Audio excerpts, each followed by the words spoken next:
Welcome to our channel study डूट्स। इस video में हम ऊर्जा के स्रोत एवं सतत विकास का अध्ययन करेंगे। Zombie apocalypse.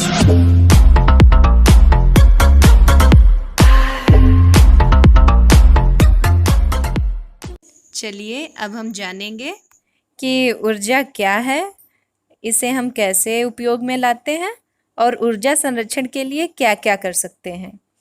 तो सबसे पहले देखते हैं हम ऊर्जा की परिभाषा। कार्य करने की क्षमता को ऊर्जा कहते हैं। ऊर्जा जीवन के स्तर को बेहतर बनाने का एक अनिवार्य संसाधन है। यह अलग अलग रूपों में हमारे चारों तरफ विद्यमान है। सूर्य के प्रकाश में है, वायु में है, जल में है, जीवाश्म ईंधन में है, भोज्य पदार्थों में और पेड़ पौधों आदि में ऊर्जा संचित होती है। क्या आपने कभी सोचा है कि कागज की नाव पानी में क्यों तैरती है और कागज की फिरकी बनाकर उसे अगर डंडे में लगाकर कोई दौड़ता है तो वो तेजी से क्यों घूमती है? तो दोनों के ही कारण अलग अलग हैं। क्या कि जो बहता पानी है उसमें ऊर्जा होती है और बहते हुए पानी में ऊर्जा के कारण नाव भी पानी में बहती है और वायु की ऊर्जा के कारण फिरकी घूमने लगती है। चलिए अब हम ऊर्जा के स्रोतों के बारे में जान लेते हैं। तो ऊर्जा के दो स्रोत होते हैं, नवीकरणीय स्रोत और अनवीकरणीय स्रोत।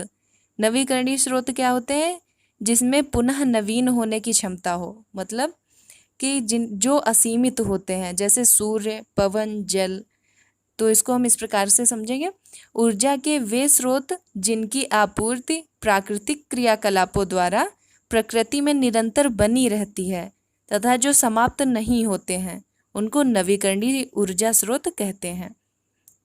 और अब अनवीकरणीय स्रोत के बारे में देखते हैं कि एक सीमा के अंदर पुनः जीवित नहीं किया जा सकता है, मतलब ये सीमित होते हैं, इनको नष्ट किया जा सकता है। इनकी एक मात्रा होती है जो एक सीमित मात्रा है, जैसे कोयला, पेट्रोल, डीजल, मिट्टी का तेल और प्राकृतिक गैस, ये सभी अनवीकरणीय स्रोत हैं। अब इसकी परिभाषा देख लेते हैं। ऊर्जा के जिन स्रोतों का उपयोग करने के पश्चात पुनः प्राप्त करना संभव नहीं होता, अनवीकरणीय ऊर्जा स्रोत कहलाते हैं। जैसे कोयला, पेट्रोल, डीजल, मिट्टी का तेल, ये सभी सीमित संसाधन हैं, इसलिए इनको कहा जाता है अनवीकरणीय स्रोत।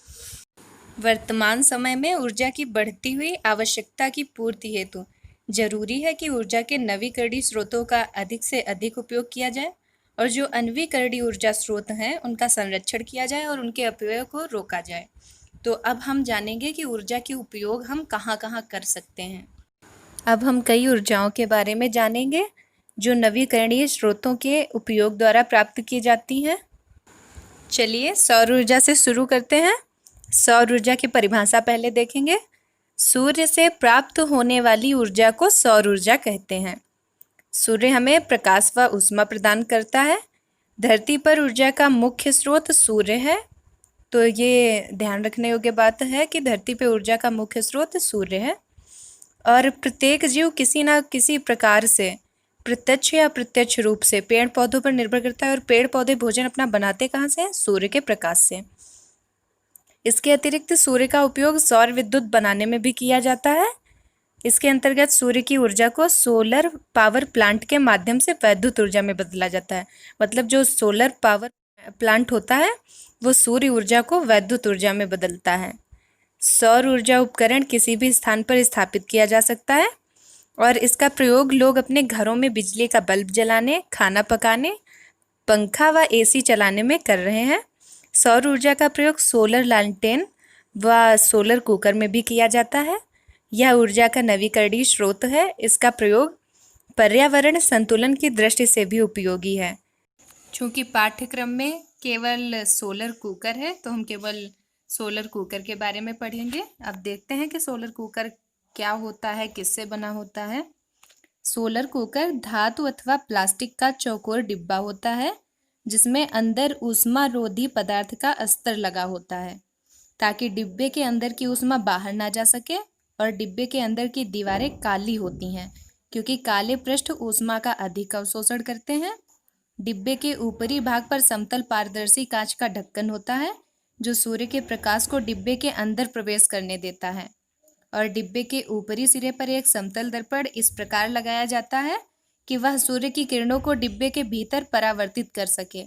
सोलर कुकर के अंदर खाना पकाने के लिए धातु के डिब्बे रखे जाते हैं जिनकी बाहरी सतह काली होती है। और सोलर कुकर का प्रयोग दाल, चावल एवं सब्जियां आदि पकाने के लिए किया जाता है।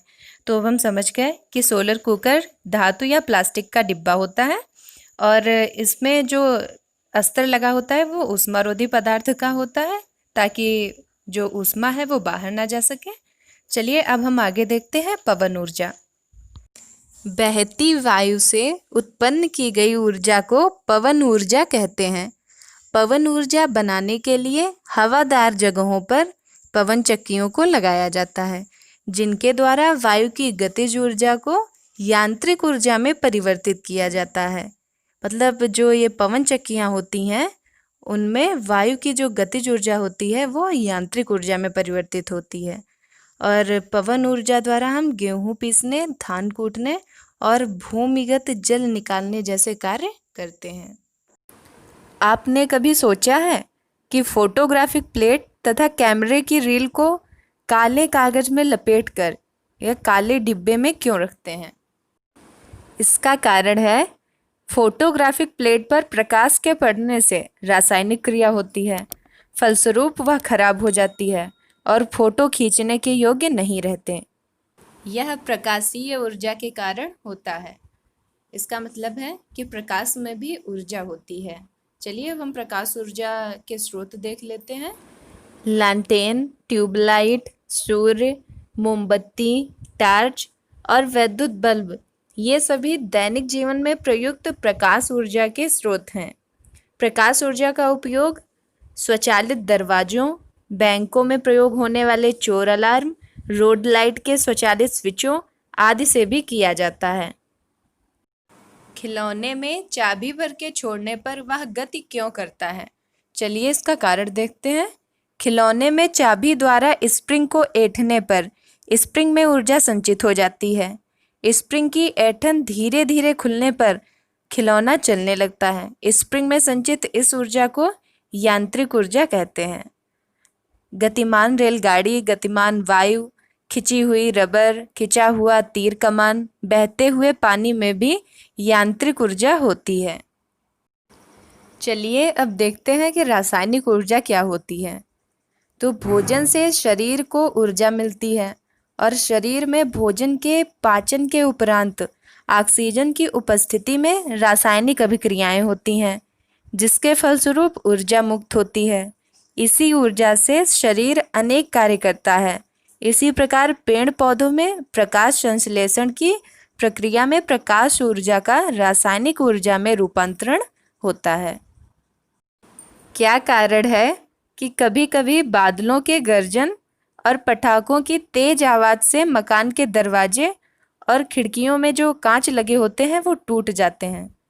तो इसका कारण देखते हैं। कभी कभी बादलों के गर्जन और पटाखों की तेज आवाज़ से मकान के दरवाजे, खिड़कियां हिलने लगती हैं जिससे उसमें लगे कांच टूट जाते हैं। इस प्रकार हम देखते हैं कि ध्वनि में कार्य करने की क्षमता होती है, अतः ध्वनि भी एक प्रकार की ऊर्जा है। तो ध्वनि ऊर्जा के कारण ही ये कांच टूट जाते हैं। अब हम ध्वनि ऊर्जा के बारे में थोड़ा देख लेते हैं। जब किसी वस्तु या माध्यम में कंपन होता है तो ध्वनि उत्पन्न होती है। जब कोई ध्वनि कान के पर्दे पर पड़ती है तो कान का पर्दा कंपन करने लगता है। ध्वनि द्वारा कान के पर्दे के कंपित होने के कारण ऊर्जा मिलती है जिससे ध्वनि सुनाई देने लगती है। अब देखते हैं कि वैद्युत ऊर्जा क्या होती है। तो क्या कारण है कि विद्युत पंखे का स्विच ऑन करने पर पंखा घूमने लगता है? तो स्विच ऑन करने पर पंखे के अंदर वैद्युत धारा प्रवाहित होती है और पंखा घूमने लगता है। वैद्युत धारा के द्वारा कारखानों की मशीनें, रेलगाड़ी का इंजन, आटा व तेल चक्की आदि चलाई जाती हैं। इस प्रकार हम देखते हैं कि वैद्युत धारा में कार्य करने की क्षमता होती है, अतः वैद्युत एक प्रकार की ऊर्जा है। चलिए अब देखते हैं कि ज्वारीय ऊर्जा क्या होती है। समुद्र में जब ज्वार भाटा आता है तो उसकी लहरें ऊपर नीचे उठने लगती हैं। लहरों के ऊपर उठने और नीचे गिरने के कारण गतिज ऊर्जा उत्पन्न होती है। इसका उपयोग टरबाइन्स चलाकर विद्युत उत्पादन में किया जाता है। समुद्र की इस ऊर्जा को ज्वारीय ऊर्जा कहते हैं। चलिए अब हम जानेंगे कि नाभिकीय ऊर्जा क्या होती है और यह कैसे प्राप्त होती है। तो देखते हैं, नाभिकीय अभिक्रियाओं के दौरान निर्मुक्त ऊर्जा को नाभिकीय ऊर्जा कहते हैं। तो ये सिंपल सी बात है कि जो नाभिकीय अभिक्रियाएं होती हैं उनसे जो ऊर्जा निकलती है वो नाभिकीय ऊर्जा कहलाती है। और इनके एग्जाम्पल्स हैं नाभिकीय विखंडन और नाभिकीय संलयन। तो अब हम यह जानेंगे कि यह नाभिकीय विखंडन क्या होता है और यह नाभिकीय संलयन क्या होता है। चलिए देखते हैं। नाभिकीय विखंडन अभिक्रिया ऐसी प्रक्रिया जिसमें किसी भारी परमाणु के नाभिक को निम्न ऊर्जा न्यूट्रॉन से बमबारी कराकर हल्के नाभिकों में तोड़ा जा सकता है, नाभिकीय विखंडन अभिक्रिया कहलाती है। तो इसमें नाभिकीय रिएक्टर का यूज किया जाता है। इसमें भारी परमाणु के नाभिक के रूप में यूरेनियम और थोरियम के नाभिक लिए जाते हैं और इन पर न्यूट्रॉन की बमबारी कराई जाती है।